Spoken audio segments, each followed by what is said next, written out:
There we go.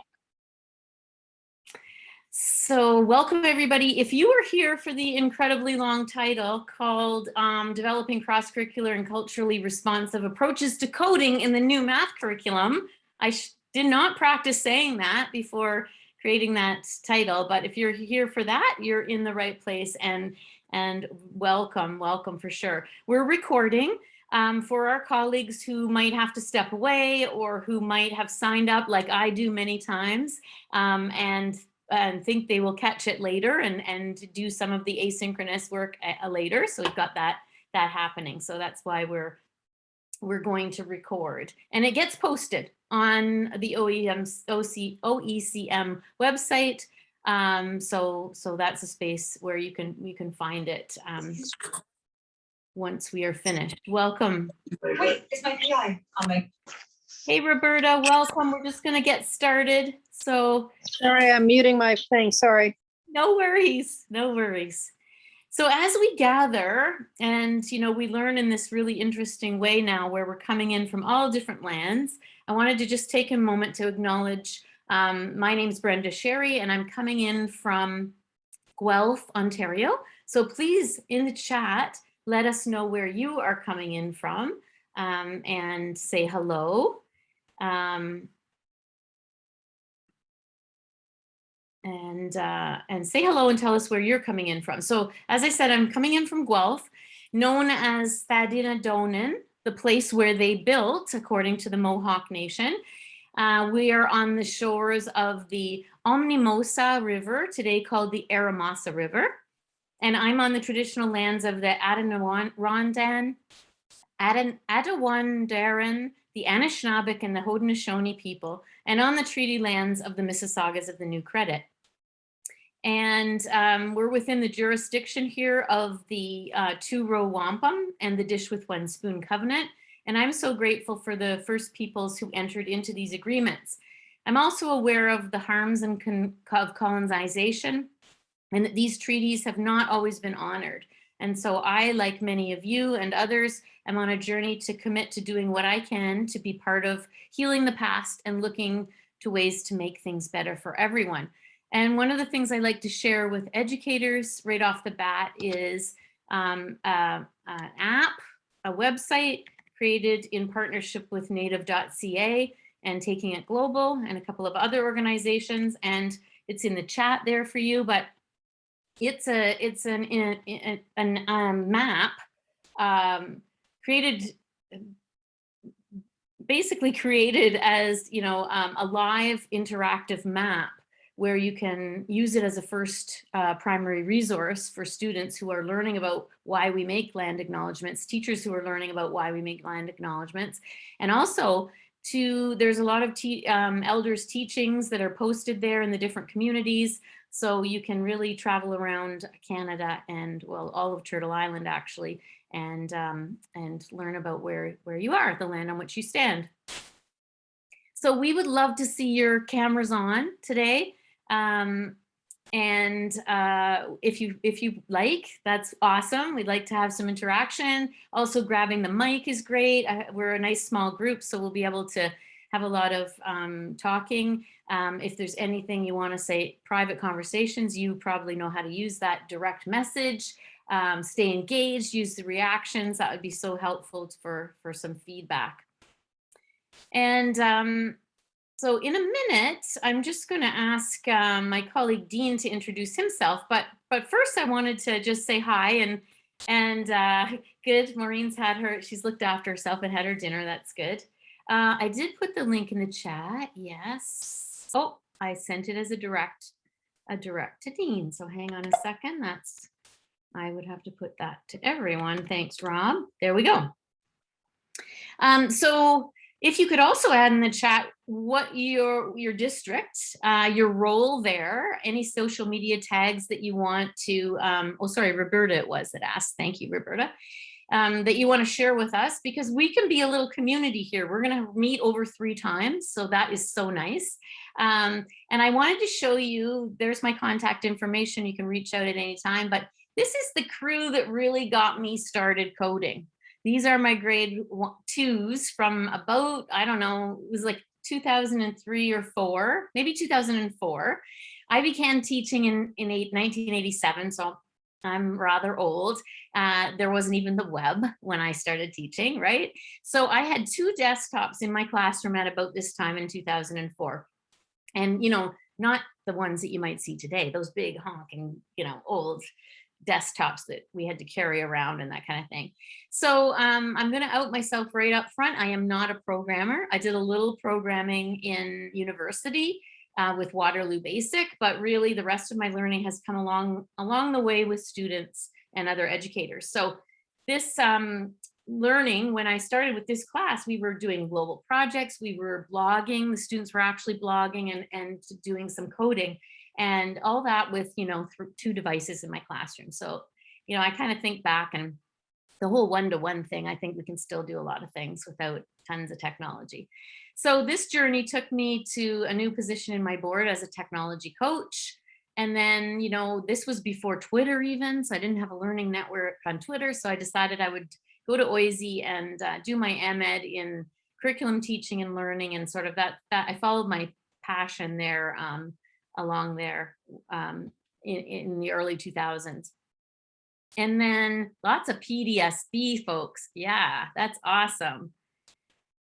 And then after I was invited to join the 21st Century Learning Unit at a time when they were releasing the global competencies. So that kind of just gelled all the work I was doing with what everybody was doing. And I got a window into what all the districts were doing around technology enhanced learning, and retired from my school district, Upper Grand, and decided to turn the work that I had been doing in my spare time with taking it global into some education consulting. And then more recently, I've come on board with advanced learning partnerships. So that's a little bit about me, and I'm going to check out a little bit about you in the chat, and then I'm going to ask my colleague Dean from Advanced Learning Partnerships to say hello and introduce himself.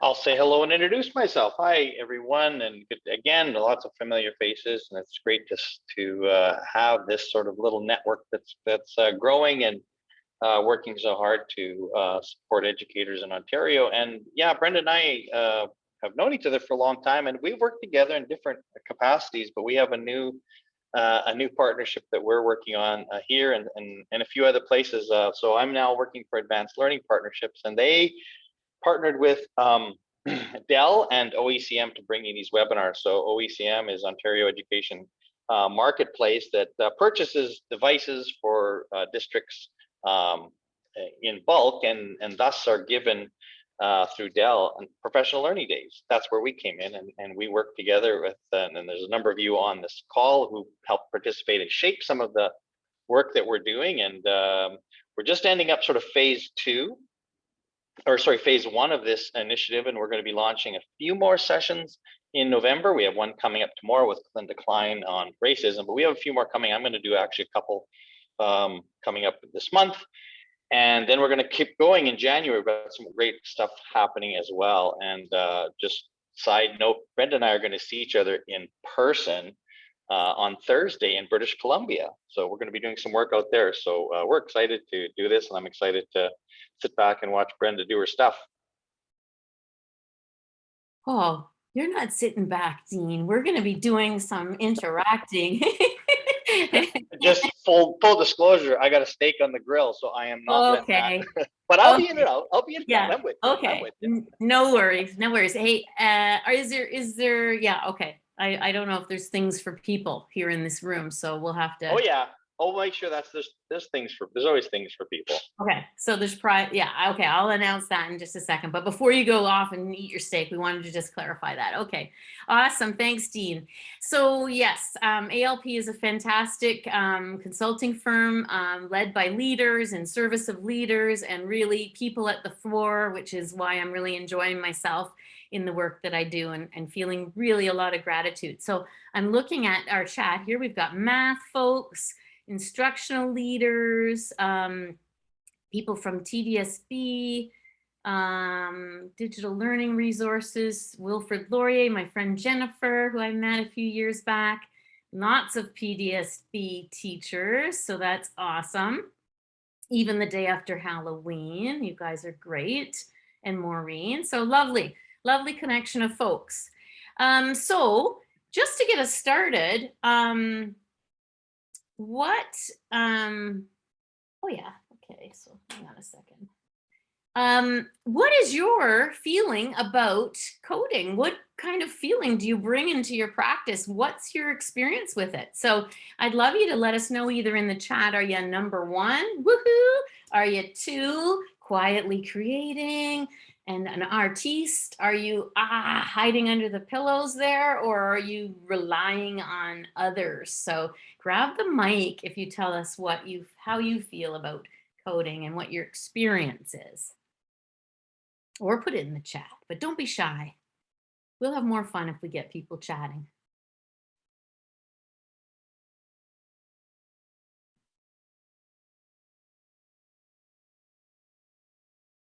Okay, we got a few people at 4.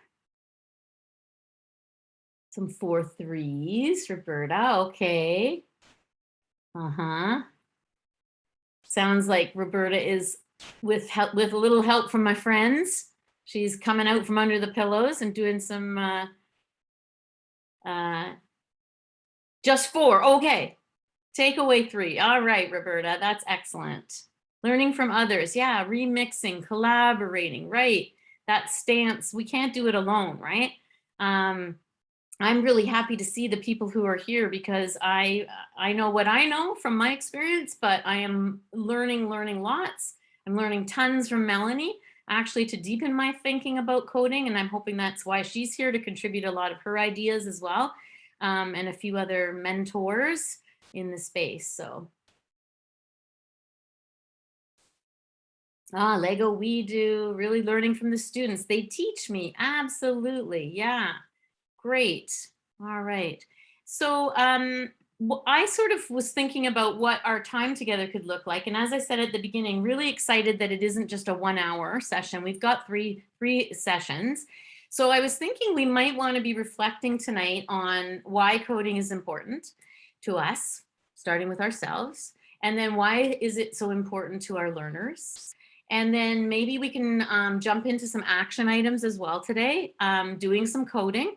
And I wasn't sure if we have some real beginners. I don't think we do here, so we'll just see where we go. And we'll empower each other, hopefully, to share our collective experience and resources. So I've kind of put in place something that would start us on that journey. So we have luxury. We have time in between. We're all learners. No one's an expert programmer, unless some of you have left a computer programming career and come on to teaching. That might be the case, and you could share that with us.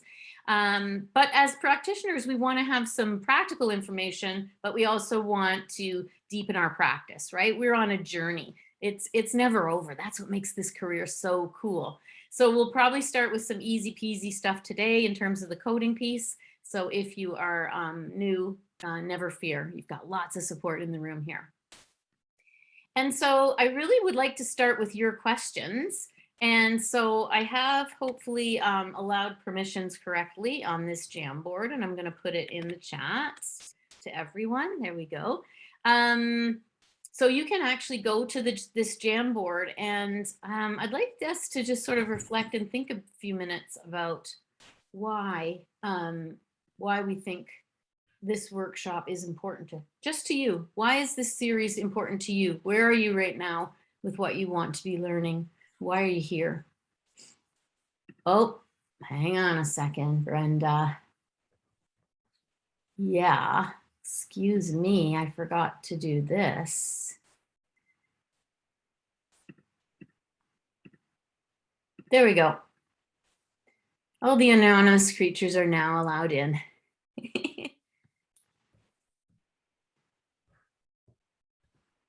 So if I'm going to think that a lot of us have used Jamboard, but I'm aware that not everybody is aboard using Google tools. So if you have not before used Jamboard, on the left-hand side down here, you'll find some tools. You can write, you can draw, you can add a sticky note, which is what often people do when they're commenting. And you can choose a color there. And as soon as you write on it, it will allow you to save. But you can also use text boxes, and you can upload images if you'd like to learn that way.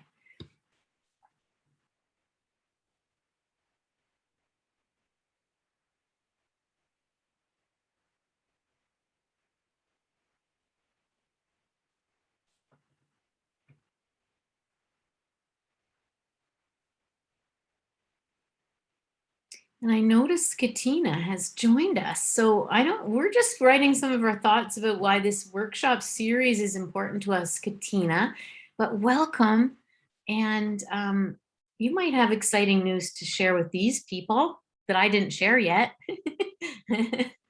Well, I'm not sure what exciting news you're referring to. Is it that I've arrived or what? Well, absolutely. You've arrived. That's number one. That's the exciting news. And then I think there might be some prizes though, correct? Oh, yes. And I think most of the people on this call know that I do have the spin the wheel at the end of the session. So that's always fun to do.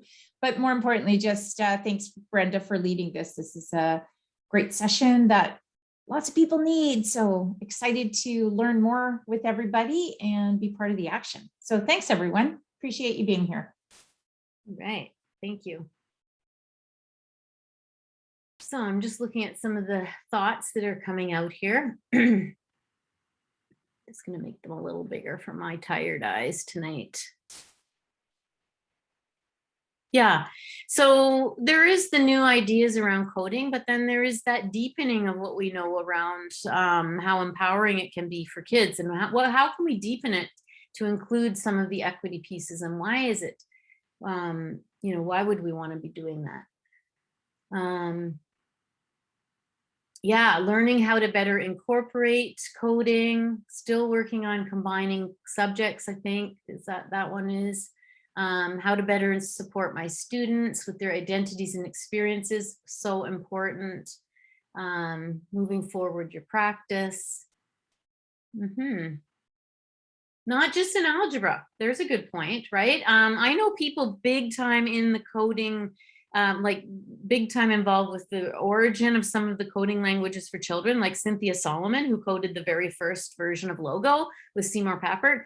And she says she's not sure it belongs in math. In her view, she sees it as such a creative art. She says that we could really dialogue a long time about whether it belongs in math. Yeah, so super. Okay. Cross-curricular. I'm going to move a couple of these over just so we can see what's underneath there, if that's okay. Lived experiences and identity. Coding is another communication tool, right? It's a language. So how do we leverage it in the best way possible? Supporting staff to approach mathematics through a lens, a culturally responsive and CRRP lens, yeah. Okay.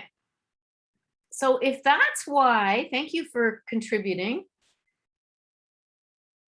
If that's why you're here, why is it important for your students? To support spaces to incorporate coding, unplug, right, without the expensive toys. Yeah, I mean, one of the things that we see is a lot of corporate interest in this, right? So there are a lot of toys out there. So, part of being culturally relevant and responsive is how can we bring our pedagogies to the fore without a lot of always attaching a lot of that expensive toys to it, right? Okay, so if why is it important to our learners then? Let's take a minute to just think about what is the importance of coding right now. They can be anything and do anything. Yeah. The Girls Who Game, which is one of the Dell initiatives where we're doing Minecraft Education Edition with Katina and a lot of girls across the country, across North America. We say we can, if we see it, we can be it, right? We need to have those experiences.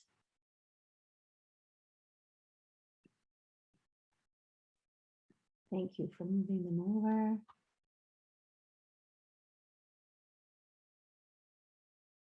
Yeah, it's a great hook to bring them into math. Yeah, actually, and for problem solving, creativity, and coding. For me, it was also a hook to bring students to other things. They were designing games, and games usually required some writing of instructions or designing things, rules, etc., creating stories. So there were a lot of ways that that mathematics that they enjoyed in the coding brought them into the literacy world too.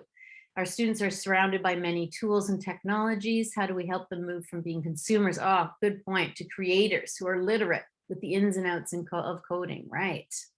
Good point. And there's another reference to another way of knowing, right?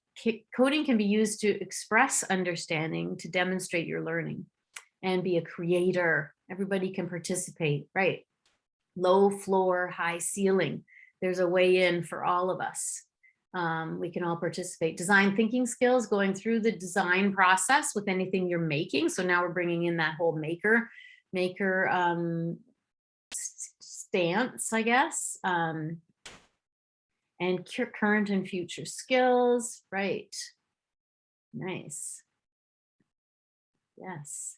One of the things that I learned from Katina early on from Girls Who Game when she was doing a lot of the research is that, 50% of high school girls have not known a woman in a STEM profession in some of the research. So, I was one of those girls, I'd have to say. I don't think I knew any women in those fields. So, this is important for them to see in real life applications of what they might be learning.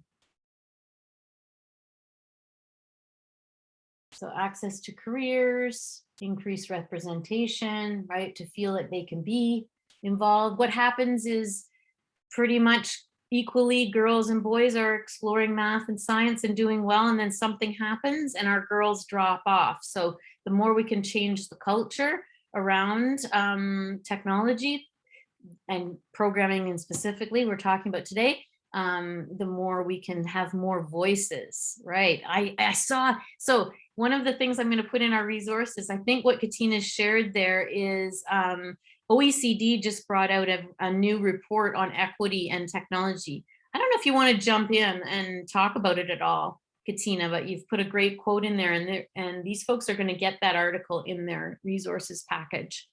Well, this is one that just came out from OECD, and this is now I'm using this with all of my work because I just think it's fantastic data that we have now that, yes, we have women who are being very successful. They're graduating high school, going to university, but they're less likely than young men to be in a STEM field or be employed at all. Boys, on the other hand, their challenge is they're not performing as well as girls, especially in reading, and especially if they're from disadvantaged backgrounds, and they do less well in science. They are more likely to drop out of high school or higher ed, but they're still more likely to be employed in a STEM field using digital skills.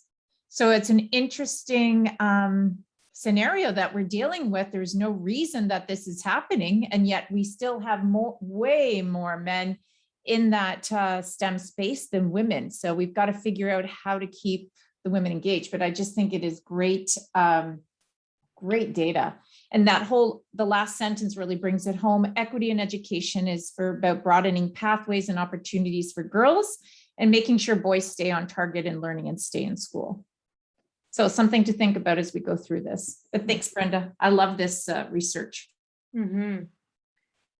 We need all the voices, right? And that'll make things better. And I the other thing I think about is the way that the architects of some of our AI and just systems of the future, those architects, we want a lot of different voices in those spaces for those people making decisions. I sure do, because I want caring, ethical, people with lots of great identity and strong values to be making those decisions for shaping our cities, our world. It's pretty important. It's essential. So the more we can welcome our students into that world and make them feel safe there, to participate, I think the better off we will be. All right, I'm going to take us back here. Any other thoughts that anyone wants to share? I don't want to, I'm hoping you're going to just grab the mic if you so wish to share, right? Any other reflections?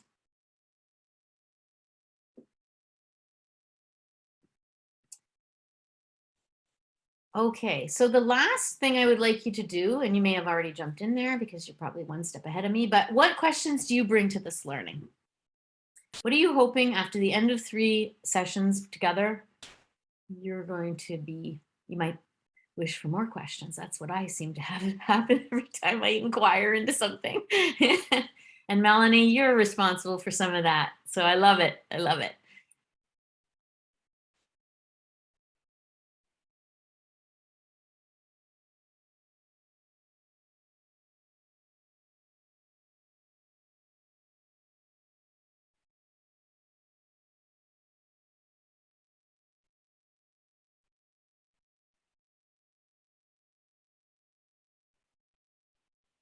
So what questions are you bringing?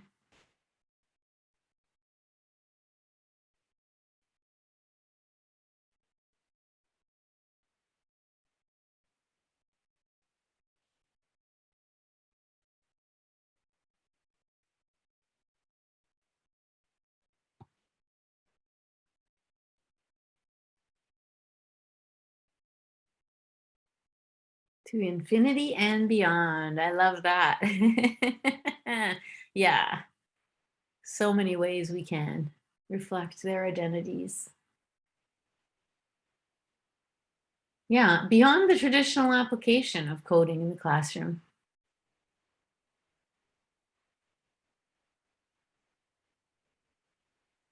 It's interesting for us to think about that because the traditional, you know, it has been around 50 plus years, right? A coding languages for children. So, and it has sort of gone in waves of favor, you know, and now a lot of jurisdictions are putting it in the curriculum, which should do a lot to really cement the importance of that.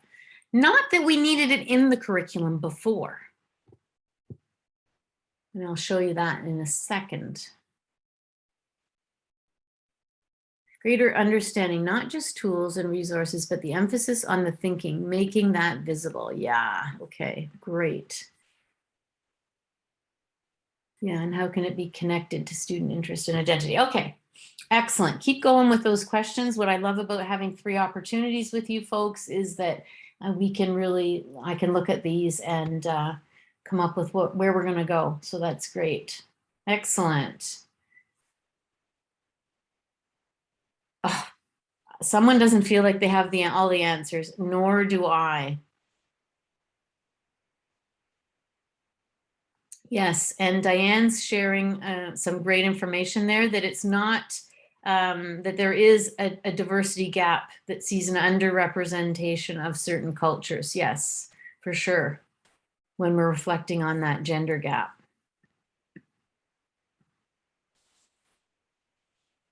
All right, thank you for sharing your questions. Let's go back to our slides here.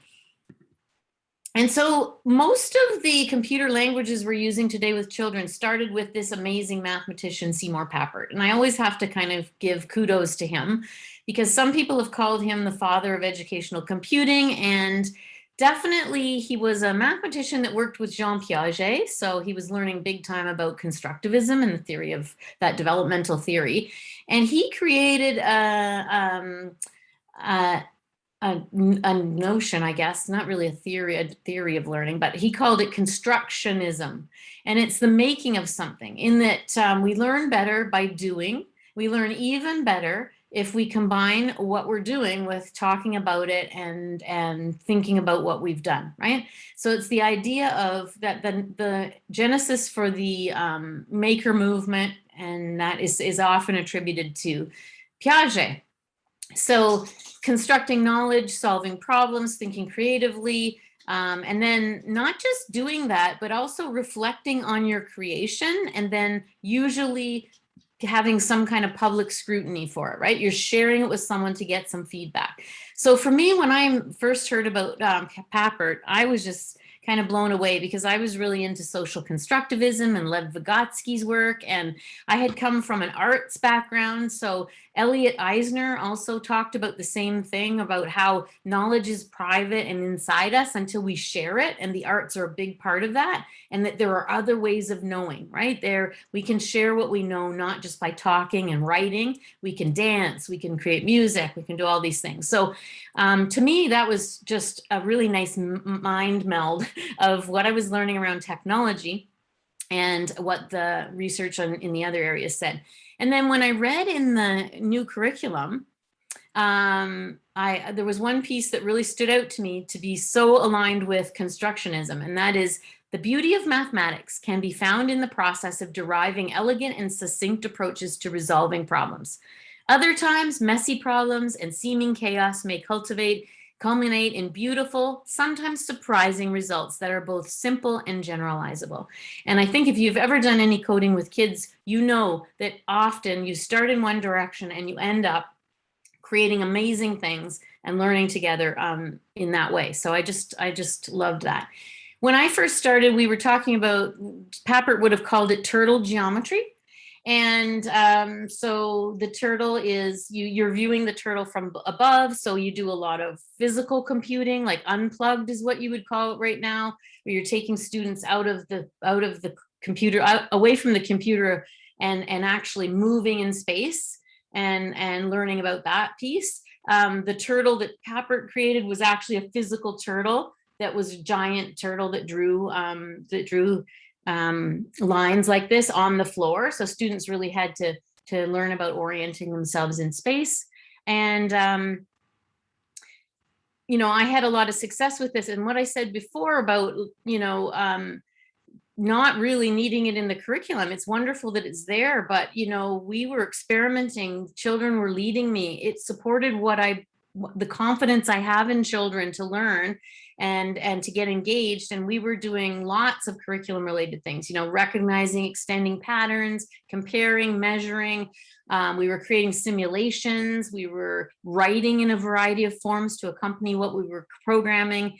We were doing transformational geometry. We were creating hypotheses and testing them and reflecting on that.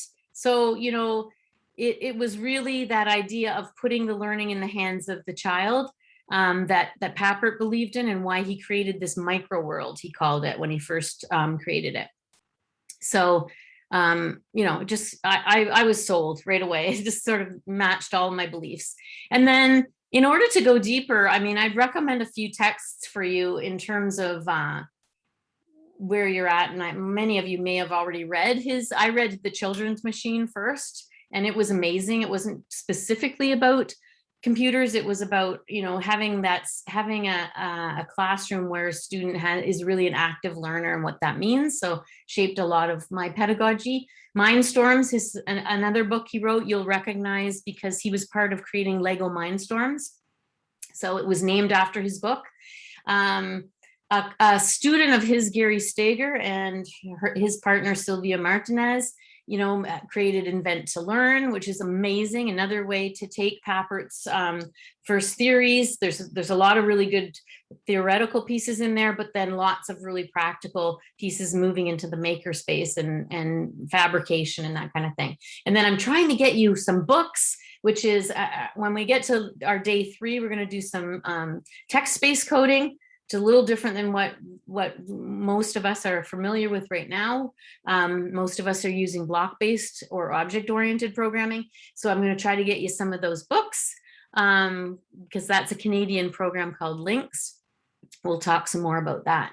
And then Mel in the room here, there's 2 things that have really deepened my thinking around culturally responsive and relevant pedagogies and equity, and that is the work of Goldie Mohammed. So thank you, Mel.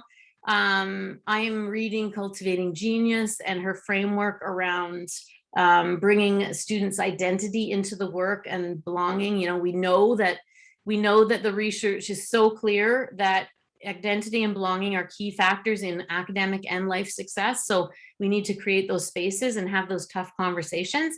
And then I don't know if anybody's read Benson and Fierman's book, but I'm really enjoying it from the perspective of, I was a vice principal for a bit of time. And this is a book that I find is really talking about creating that culture in your school to have the tough conversations, and gives some really practical ideas around leadership. So if you're in a leadership position, even informally in your school, and I think this would be a really worthwhile read for you as well. So if anybody's digging into it now, I would love us to explore some of Dr. Muhammad's work. Yeah, Melanie, that's good. Well, I'm hoping you're going to speak to it a little bit later too. Okay, so, let's go quickly over this because I realize an hour goes by so fast, but most of you will we're all Ontario educators except for Dean, but we still welcome you from Saskatchewan, Dean. So you'll know that we have a lot of focus on what deeper learning is here, as does most of the world right now. And when we think about the definition for deeper learning, what we think about here in Ontario is that there is a sweet spot when we address three important psychological domains in terms of learning: the cognitive, the interpersonal, and the intrapersonal domains. And sometimes education has been sort of over-focused on cognitive domains.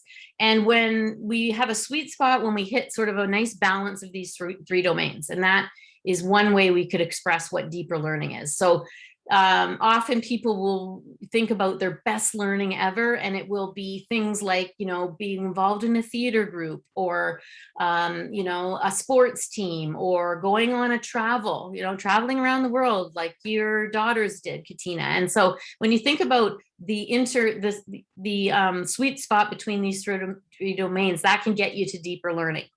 The other thing psychologists note is that to be really learning, you have to transfer your learning in some way to some other way, some other domain.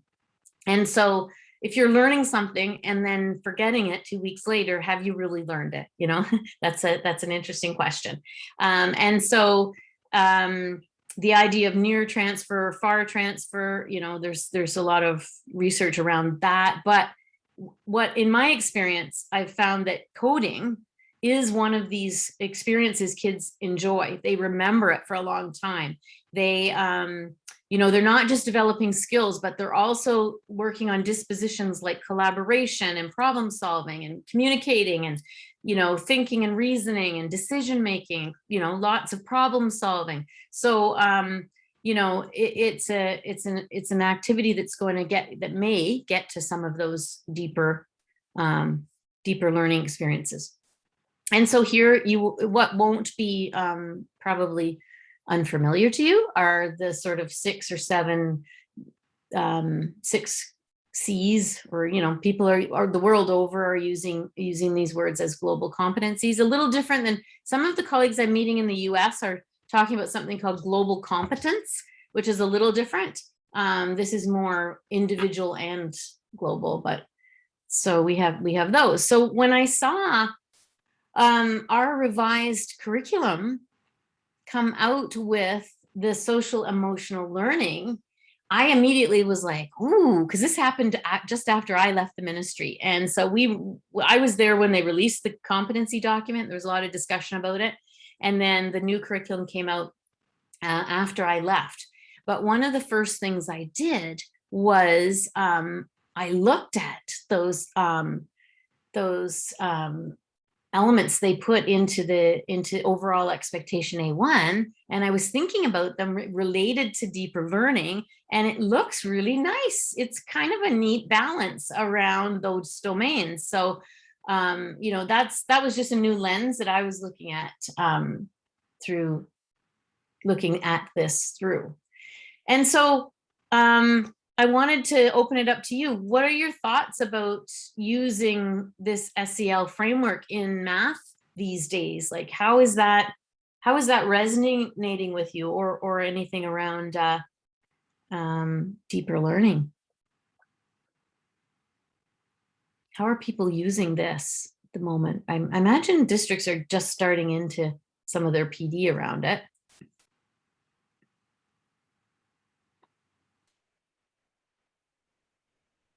Any thoughts? Okay, it's all right. Put them in the chat if you have any. So when we think about the coding piece, we're looking at an overall expectation, right? We're asking students to solve problems, create computational representations of mathematical situations using coding concepts and skills. Okay. Roberta, tell us more.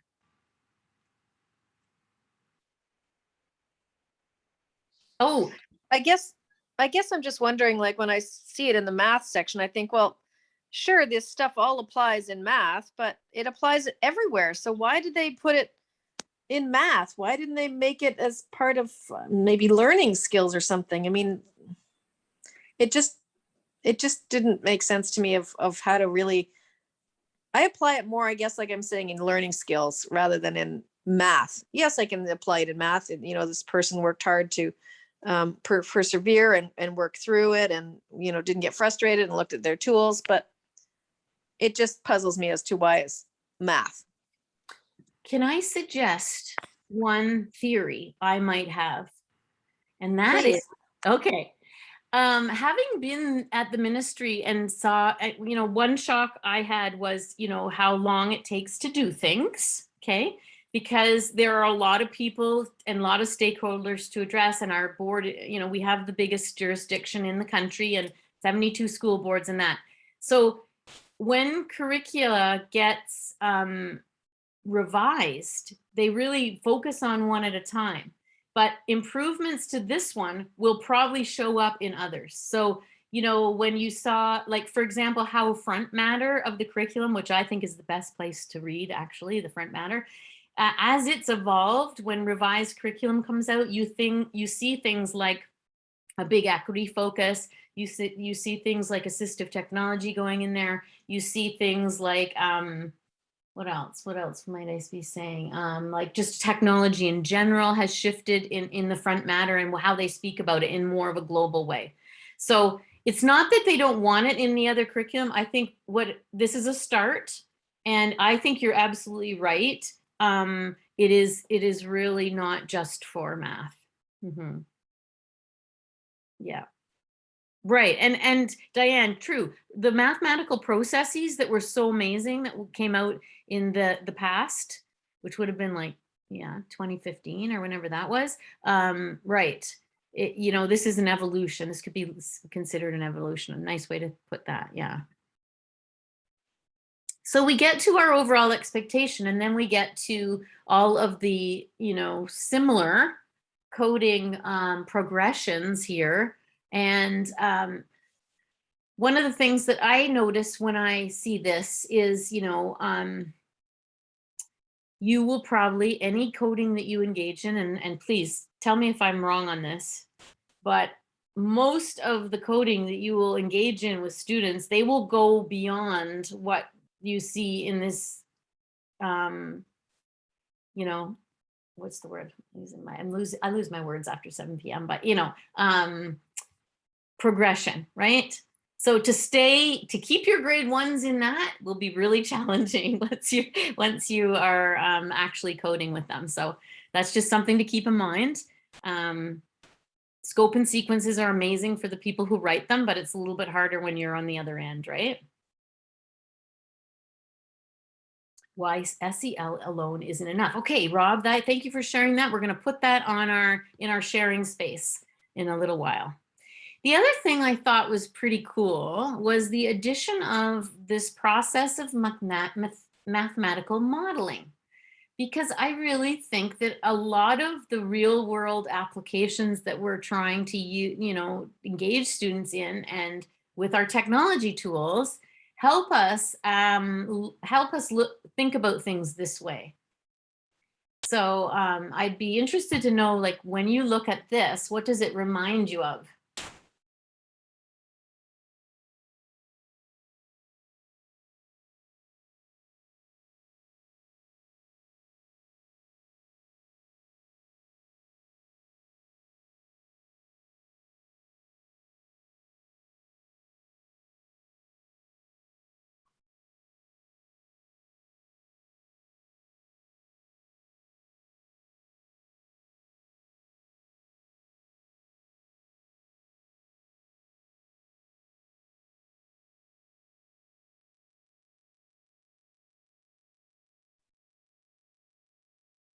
Mm-hmm. Okay, Jennifer knows about Polia's problem-solving framework, which I don't know about. Do you want to talk about a little bit about that? But Jennifer? Well, it used to be in the math curriculum using that. So it was in the front matter of the math curriculum to talk about problem solving. So, but the parts of the framework are similar. They're not exactly the same to this, but it just reminded me of it. Thank you. Yeah, I'm seeing iteration, problem-based learning, cyclical processes, inquiry-based learning, design thinking, like all those things that we are engaging in now, we see it as part of our curriculum. How cool is that? And ISTE and computational thinking, yeah, a lot of the standards. And hello, Helen, nice to see you here. Didn't know you were here. I hope you have your knitting with you. So yeah, so I think this is a really, again, I thought, okay, as in the makerspace movement and in the coding that we're involved in, I loved seeing this, but then I like seeing number 2, I love seeing what assumptions do I make about the situation, because I think in a lot of our equity work, these are the questions we're asking. As teachers, as leaders of students, we're trying to have that critical lens. And what are alternative models, right? So this idea that we don't solve a problem and then walk away from it. We are always looking for new and inventive ways to solve problems. So when you think about it, and we have about 10 minutes left, so we'll see how far we get here. But when you think about how long we have in Ontario been talking about culturally responsive pedagogy and safe and inclusive schools, it's pretty great. Like 2013, this monograph came out. And I just think there's an urgency around now. Now let's speed it up now. We've been talking about it for a long time, so let's make sure that we are all really asking the right questions. And so the 2 questions that I love from this monograph, there's a lot of great stuff in here and it's in our resources section, but what does a classroom look like, sound like, and feel like when it is inclusive and when instruction is responsive to the full range of student diversity? That's an important question that we need to always be asking. And what is the impact on our students when we do not acknowledge the complexity of culture and difference? And we don't value those differences. And we know that has huge impacts. And I mean, look at our last 2 years that we've just experienced when students haven't had the same safety and comfort and inclusion in their classrooms as they had before. And for some of our students, on the other hand of that, some of our students have really found that, they feel safer in a virtual learning space than they do at school. So we have to be listening to all those voices when we're really thinking about what's happening and ask the tough questions. So I thought about whether we would have some beginners here or not. And I thought about it being November the 1st.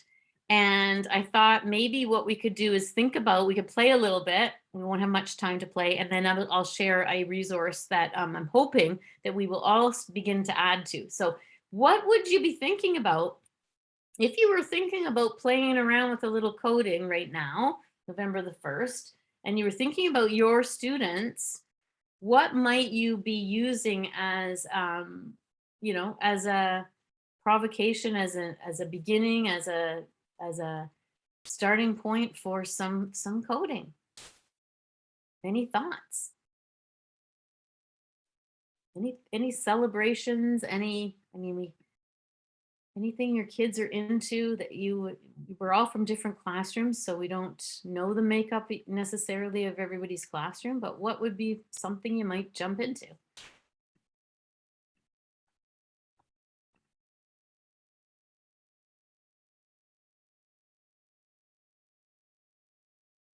Well, I'm going to, one thing I got thinking about was Diwali. And so I thought about the Festival of Lights, and that immediately, okay, seasons, people are changing, leaves changing colors, using variety of color changes, maybe Ozobot or Dash. Yeah.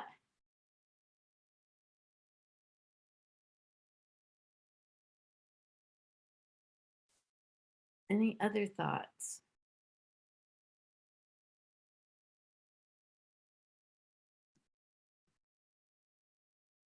And I'll tell you what sort of beading, okay, beading patterns, yeah. And Diane, last year she was in early years and connecting coding to mapping skills. Yeah, mapping places that were relevant to their own lives. Very cool. And so many unplugged ways that you can talk about direction and travel and the turtle traveling, etc. Great ideas. Well, I was kind of thinking about bringing you into a space that was sort of an easy coding start for today. And one of the things I think about when I think of Diwali and the Festival of Lights is microbits, of course.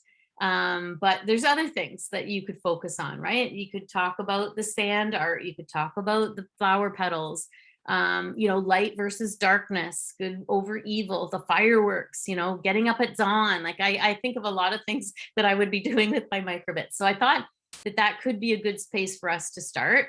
How many of you may have ever worked with microbits before? I know Mel has. And she'll have a bajillion mentor texts, I hope, that she would be putting in here for the work she's done with microbits. You have, but not with students. Okay. Yes. Nalia, Roberta. Have you, Roberta or Diane? Or Robert? It's been a few years for me, but yeah, I have used microbits. All right. Okay, so then I'm not going to show this little nifty movie, as nifty as it is in your resources pack, okay? But one of the things that I really love about microbit are the resources. And Mel, you've got to speak to the resources here and on Mike, because I know you have used a lot of these in your Library Learning Commons. And so speak to us about, what it means to use microbits in your context and how you've made it relevant for students. Well, it's amazing because there's so many different ways that as a piece of technology, it's very affordable. They're about $20 to $25. You don't actually have to have a microbit in order to use it because you can use the virtual platform. I remember one class because at one time I was a modern learning resource teacher and it was around Eid. So we used it as a means to talk about symbols for Eid, and the students created ornaments and we hung them up around the classroom. So we had to talk about, it was a media literacy. So they had to talk about what symbols and what words. And so we decorated the classroom with the microbits and the Eid decorations. So again, making it really contextual and making it very relevant to their lived experiences. And they were so proud of their ornaments. Mm-hmm. And so what I love also, thank you for sharing that. Just what you said is where I thought we would maybe start today if we didn't run out of time.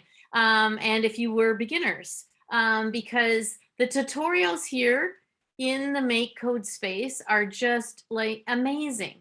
And if you haven't been in here for a while, it's really worth updating, having another look, because there's a version 2 of microbit, of course, but you can just code with the emulator or simulator that they talk about. They have all kinds of games that students really love. They have a whole set of things you can do when you have more than one microbit, the radio games, the wearables, the music tutorials, the toys. And I remember seeing your class or your students that did micro pets. Mel, they were great. So super creative. You could have 1 or 2 microbits or a small amount of microbits and really make that work. And then we get into science here. They've added a lot in tools. You can see here's the turtle that I was talking about. They've sort of tried to look at Pappert's turtle geometry there. And down below for you as a teacher, all kinds of courses. So you can work through a lot of these with your students or on your own for your learning. And another thing I find is a lot of the peripherals are really cheap. So petty cash can usually get you some light sensors and that kind of thing. But if you haven't looked at it for a while, it's so worth it. And then, yeah, so tutorials just look like this. They basically walk you through a block version, a Python version, or a JavaScript version of the lesson. And what we were going to do, and so maybe for some time when you feel like playing this week, if you have time, you could try out a tutorial if you haven't seen one in a while. And really, you're just going through these steps. The drawers here are limited to the items, the blocks that you need in your to actually do your project here. This emulator simulates the microbit. And so you can do a lot of neat programming just in here. Let me end the tutorial. So you would just go through with the radio buttons, and when you're done your tutorial, it's in your project space. Okay. So I thought about us going each time that we meet into some of maybe a new kind of technology. So a little bit of coding that we'll do, and then maybe do some breakouts where we can think about what we might create that would be helping us ask those deeper questions about culturally relevant and responsive pedagogies.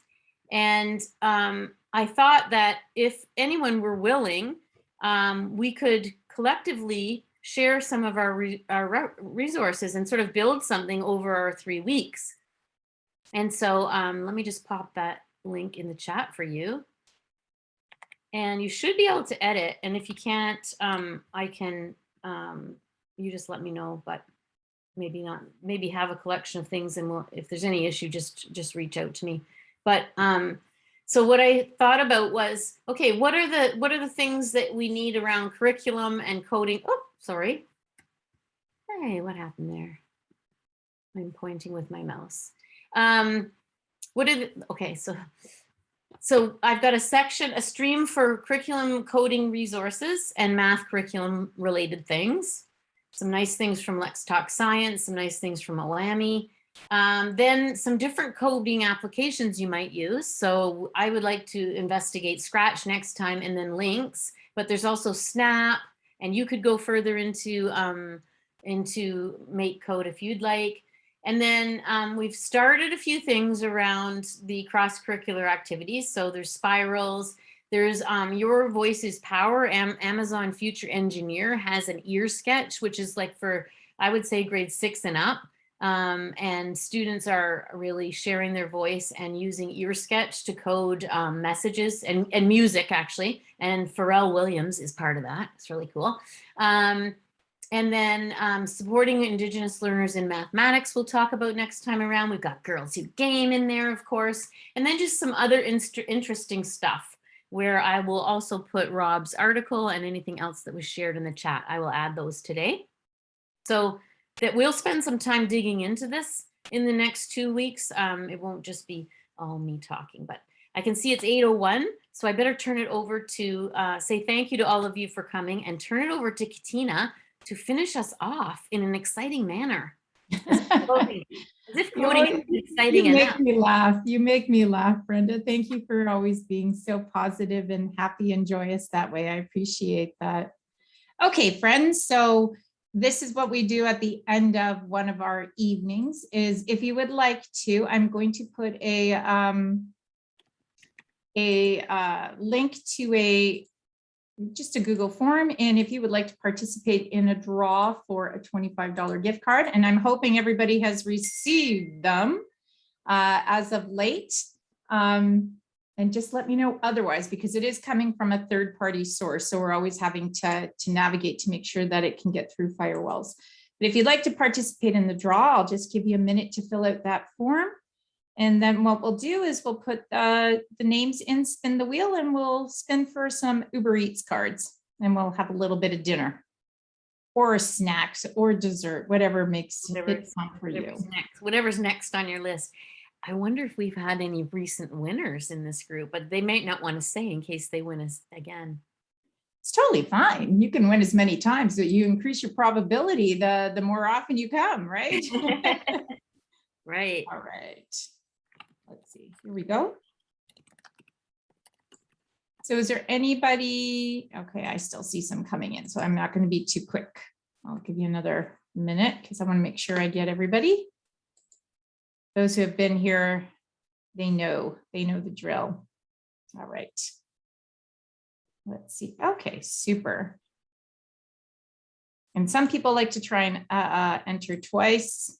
Good for you. That's always fun. Okay, so let me just put these names in. So I've entered everybody and I'm going to spin twice. Maureen, I think I have that link in the Padlet, but if I don't, I'm going to make sure I put it in there. Brandy, you Decide. have won. Woohoo! Congratulations, Brandy. And one more. Yeah. All right, let's spin it one more time for this evening. Helen Lambert, you have also won. Helen! Yay! So it's my understanding that the third-party group, they like to send them out all in a bundle. So it might take a couple of weeks, but I will be following up with each of you to make sure that you do receive it. Okay, so congratulations. And that's all for me. And back over to you, Brenda, for a nice good night. All right, I'm going to stop the recording, and if anybody has any questions, I will hang around. But otherwise, let's, I think